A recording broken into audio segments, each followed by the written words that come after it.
L'Éternel dit à Abraham, « Va-t'en de ton pays, de ta patrie, de la maison de ton père, va vers le pays que je te montrerai.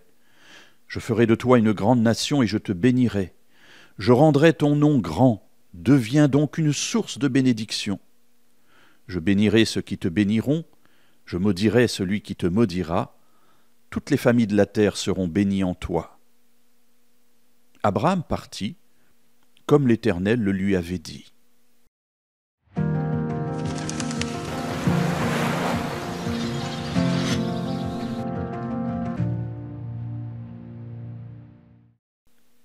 Va-t'en de ton pays.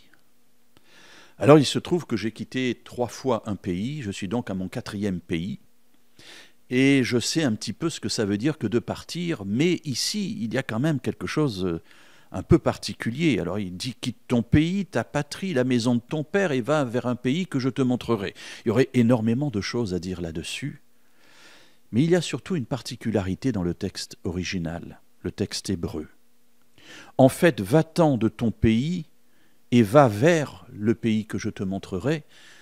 En hébreu, c'est va vers toi.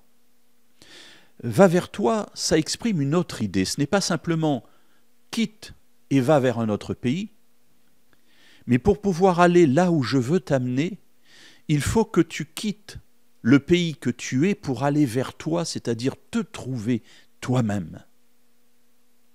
Va vers toi, c'est quitte tes habitudes, quitte ton confort, quitte ce que tu as appris, ouvre ton esprit et sois prêt à recevoir autre chose, ce que je te montrerai. Va vers le pays que je te montrerai, et lorsqu'on lit le texte biblique, Dieu ne lui montre rien du tout. Il ne lui dit pas, écoute, tu prends telle route, tu tournes à droite, à l'autre carrefour tu tournes à gauche et tu arriveras au pays que je te montrerai.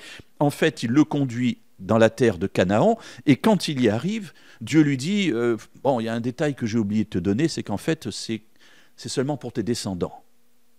En quelque sorte, si on poussait le bouchon, si vous me permettez l'expression, on pourrait dire, toi, je t'ai fait venir ici pour rien, parce que la terre ne sera pas à toi.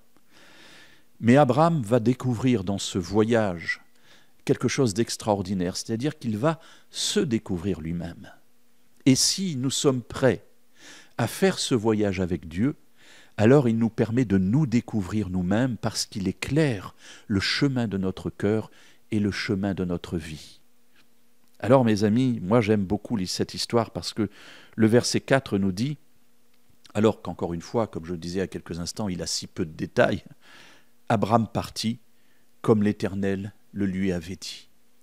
Et les chapitres qui suivront montreront tous les défis qu'Abraham va devoir relever et qui permettront à Abraham de devenir Abraham, c'est-à-dire le père des croyants. Êtes-vous prêts à relever le même défi et à laisser Dieu vous conduire sur le chemin qui mène vers vous ?